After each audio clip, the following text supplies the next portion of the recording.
No, 5:30, sir. You ready? In it as you are. Yes, sir. All right. All right. Welcome, everybody, to April's Steering Committee meeting.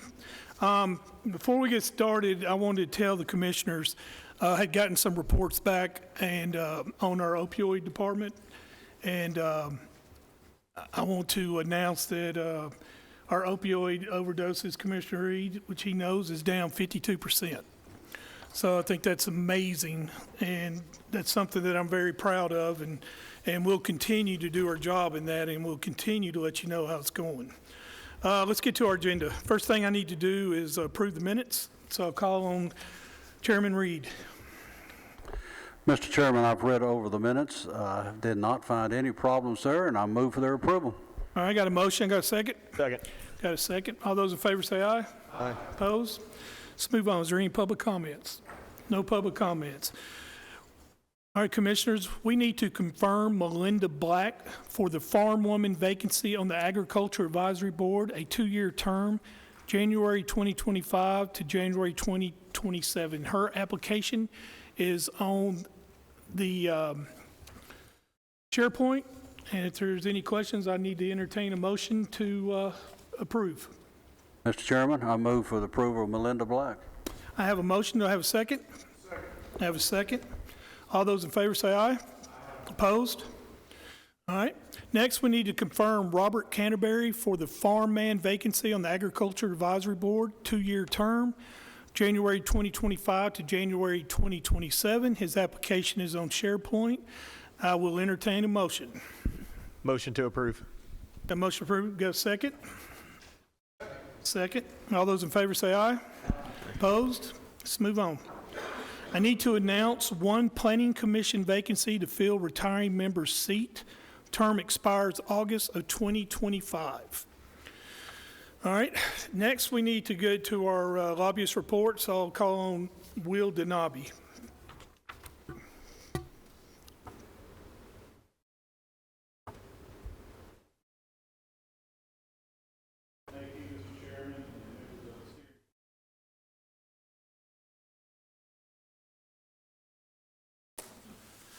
Go ahead. Thank you. Thank you, members. It's a pleasure to be here with you today. And as I was driving in traffic on the way, coming from the legislature, I was thinking about how much we've accomplished over the years, and I wanted to give you a brief update and talk about why I'm so optimistic and what we've done. I was thinking back to when we started, and we were first starting with the school facilities tax, and how we went from $1 to $1.50 on residential and added commercial, but all the other components that we've been working on as well, following them. The sports wagering we've got in place now at $25 a head. Lottery excess we're still working on. We've got pushback on that, but we're gonna keep moving forward. The mineral severance tax we've got now passed on the House floor. It's headed to the Senate floor, and the work that we've been doing on the Forensic Center, and I recognize Commissioner McAdoo and his work on the Forensic Center, Chairman Harris for your work on the mineral severance tax, Chairman Phillips for your work on the Chairman Reed, Chairman P, and the whole steering committee, really the whole commission, to get to the development tax of $1.50. And now we stand at the precipice for the real estate transfer tax, which is going to be around $9 million recurring. And I'm happy to report we moved it out of the Senate, State, and local committee last week. It's now headed to the Finance Committee. It's on notice for Finance in the House. So we've got it now on the calendar, ready to go. It's always been, as we talked about a month ago, we've been talking about for months now, it's always been an issue of money. It is still an issue of money, but I'm optimistic about it. I think we're gonna come out the other side with this in place, and I'm proud of what we're doing. So roughly, we think the legislature is going to adjourn within 2 weeks of Thursday, so we're within the final few weeks. So that's where we are, Mr. Chairman. With that, I'll take any questions. To my understanding, through my contacts, is the real estate transfer fee is probably most likely going to pass, but it's going to be a funding issue. Is that what you're hearing? Yeah, so we've already moved it through one committee. The question is, how do we fund it? And that's where we're at now. That's why we're at the Finance Committee. So Fortunately, the revenue of the state is looking good. It's looking strong. They're in the budget-making process now, so within the next 2 weeks, we'll know. And there's a variety of different ways to do it. So one of the ways to do it is fully fund it year one. I talked to the Department of Revenue today. They've asked that we, instead of start at July 1, start at October 1, so they can make changes within their computer system to allow for it. So if we start it in this next fiscal year fully funded, or do we phase it in? No matter what, the department's asked that we wait till at least October 1 to implement it. So that's one of the concessions that we've agreed to in order to make it happen. So it's a question of, does it get funded in part or in whole on a schedule of 1, 2, 3 years or more? But I'm very optimistic, Mr. Chairman, we're going to get this done. Okay, is there any questions? Mike? Thank you, Will. Was that your entire report? Yes, sir. Okay, thanks. Thank you for that update. Will, as you know, our budget cycle gets ready to get close for discussion for the upcoming fiscal calendar year. You know, we always look at expenses and things like that, as you know. I think it would go a long way if you would just go through the list that you just put together in your head of your accomplishments since you've been with us as our lobbyist, because I know full commission will want to, they'll want to know that. They need to know that. So I guess what I'm saying is take this opportunity to pat yourself on the back, all right, and let people know what's going on, because I think your contract is coming up in May or something like that. So folks at budget, as they go down the line, they're going to say, you know, lobbyists, they'll see the dollar amount and they'll say, okay, are we getting our money's worth, right? So now's a chance to show them what you're worth, okay? So if you don't mind doing that, I would certainly get those to Chairman Harris, Chairman of the Commission, Jeff Phillips, and a copy to the mayor's office. Will do. Thank you, Commissioner. Any other questions?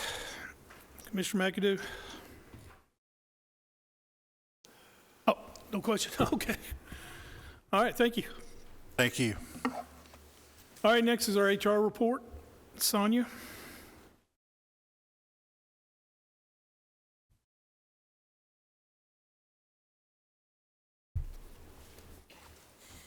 Good evening.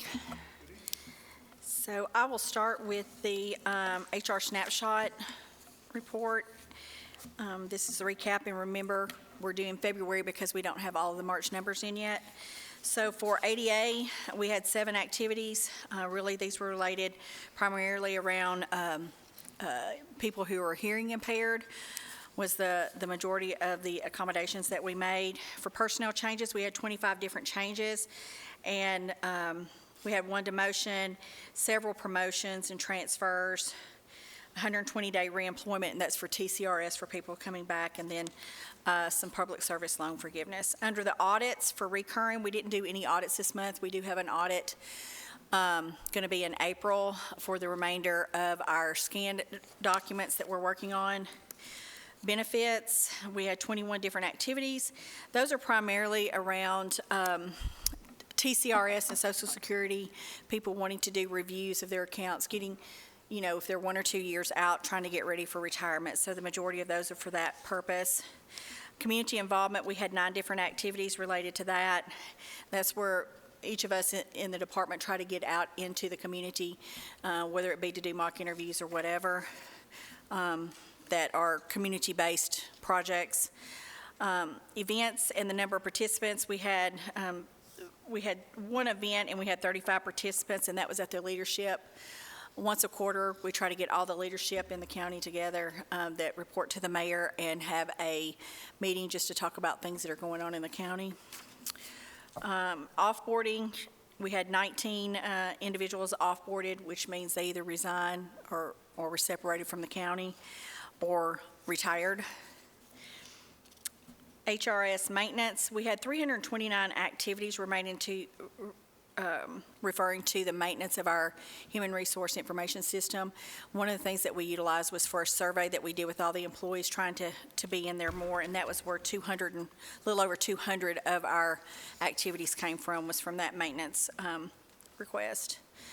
Under leave, we have 176 activities, with 130 being FMLA, and we have 30 military, and we continue to see military leaves, increasing a little bit at a time, and so we have 30.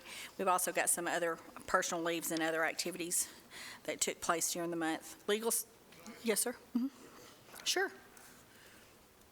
And I apologize for not knowing this. fine. Can you give some examples of what the family leave, Family medical leave? yeah, what that covers? What that covers, so for an employee, it could be for a birth of a child, an adoption of a child. They could have a serious health condition such as, cancer or renal failure. They could also be having a surgery that is non-elective, and there's lots of surgeries that are considered elective, but anything typically that falls under hospital care would fall under FMLA. For military, it's a little bit different. So military could be for all of those things, but it's usually for people who are in the military who maybe were injured, or they're returning from military and they need some time to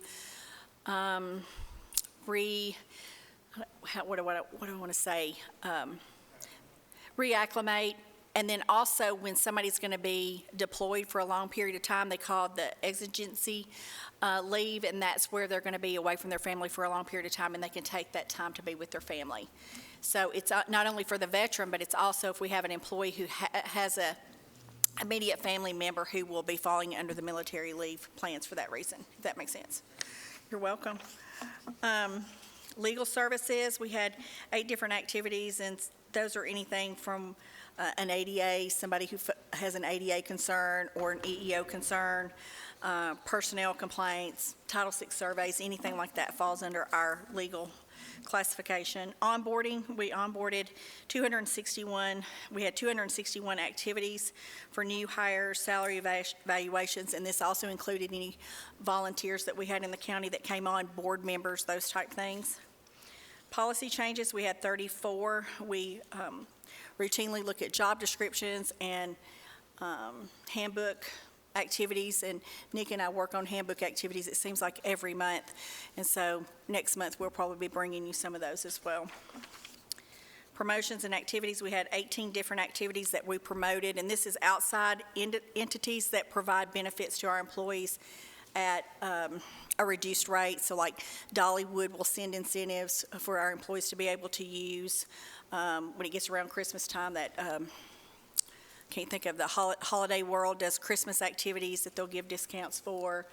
And so if somebody is new coming into town, they'll offer those. So it could be apartments, it could be activities, it could be gyms, any number of things, but that's what was offered last month.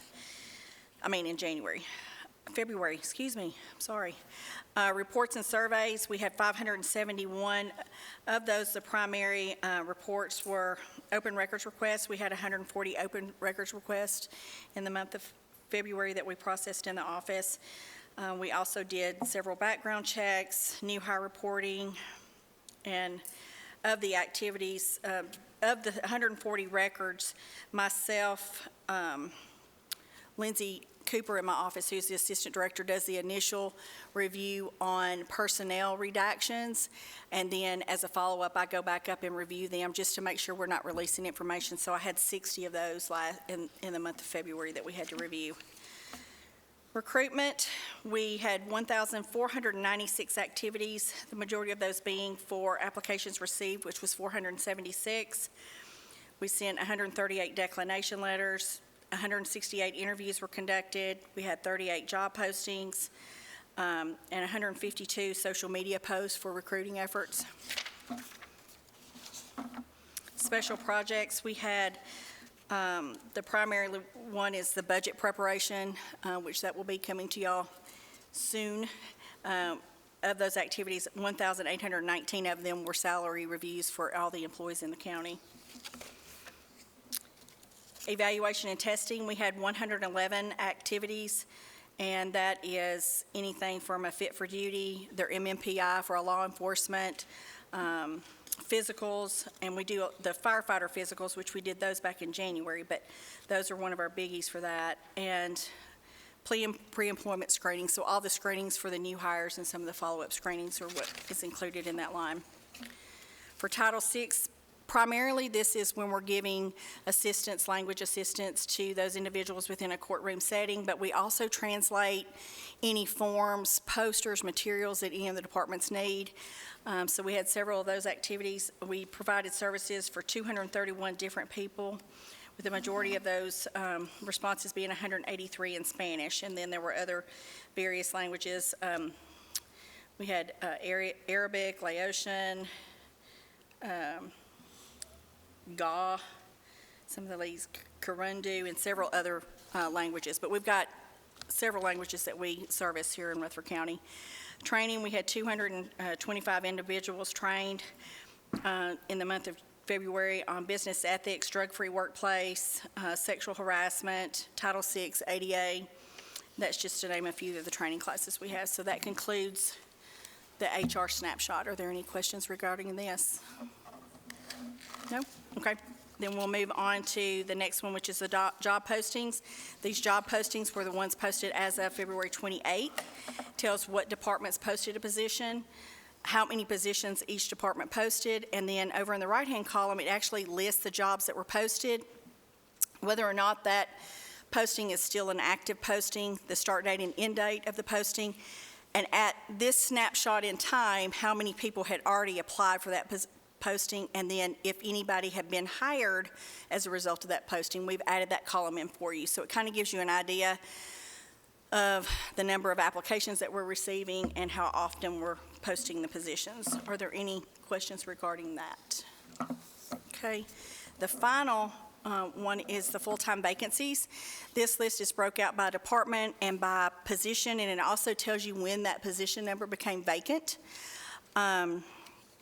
And it lets you know exactly what we've got open in several departments. So the primary, which is the case often, is the sheriff's office. They are our largest department, and so they do have several openings in booking, detention, and patrol are the primary positions that they have available.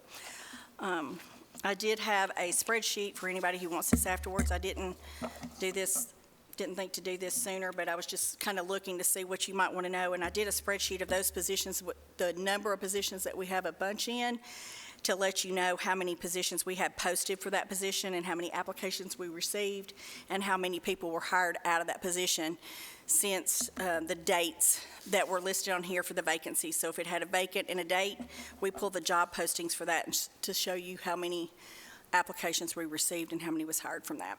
So are there any questions for any of this?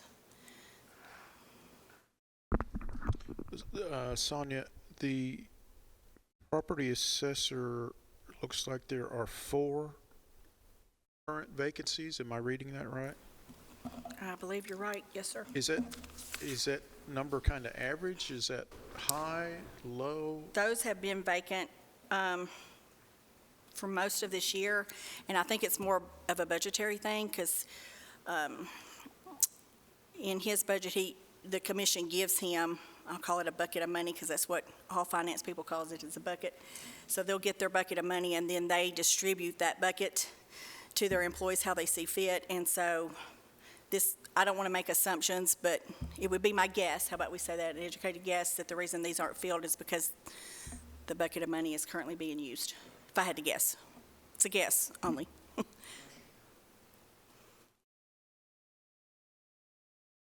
Any other questions? So according to this, we have over 50 openings at the sheriff's office. 28. 47, yeah. 47. And how many applications we got for booking officer? Well, you have to, the reason I pulled the cumulative number is to let you kind of know how, where's my pen here? I didn't add this up. So I don't have to sit here and do it out loud. Since the time of the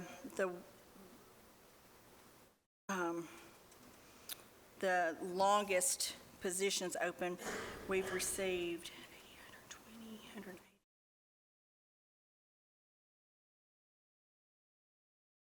about 700 applications.